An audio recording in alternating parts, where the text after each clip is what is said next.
হাজার বছর আগে ভারত এক প্রশ্নে থমকে দাঁড়িয়েছিল, আমি কে?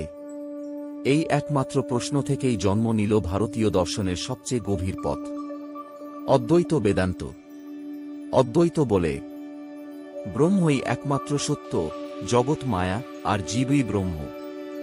ব্রহ্ম অনন্ত চেতনা, নিরাকার, অখণ্ড, যার কোনো জন্ম নেই, মৃত্যু নেই, কেবল অস্তিত্ব।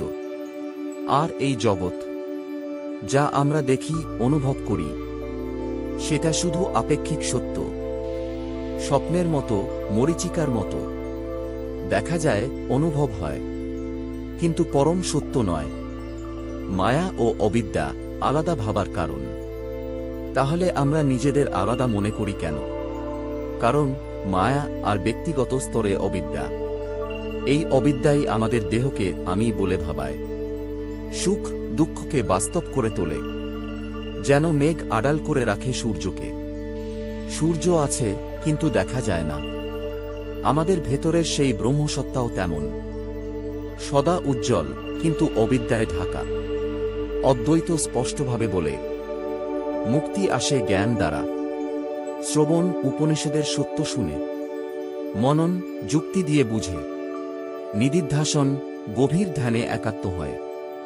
যখন উপলব্ধি আসে, আমি দেহ নই, মন নই, আমি চিরন্তন চৈতন্য, তখনই ভেদাভেদের দেয়াল ভেঙে যায়, অবিদ্যা মিলিয়ে যায়, অহং, ভয়, দুঃখ সব ছত্রভঙ্গ। অদ্বৈত শুধু দর্শন নয়, এ এক জীবন দৃষ্টি। যদি সবই ব্রহ্মের প্রকাশ, তাহলে ঘৃণা কাকে করব? ভেদাভেদ কেন থাকবে?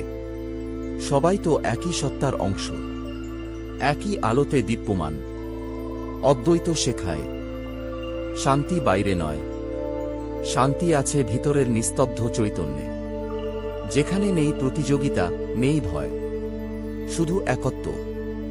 অদ্বৈত বেদান্ত আমাদের মনে করিয়ে দেয়, তুমি সীমাবদ্ধ শরীর নও, তুমি ক্ষণস্থায়ী মন নও, তুমি সেই অনন্ত ব্রহ্ম চৈতন্য, যার কোনো শুরু নেই, শেষ নেই। তুমি আলাদা নও, তুমি একত্ব।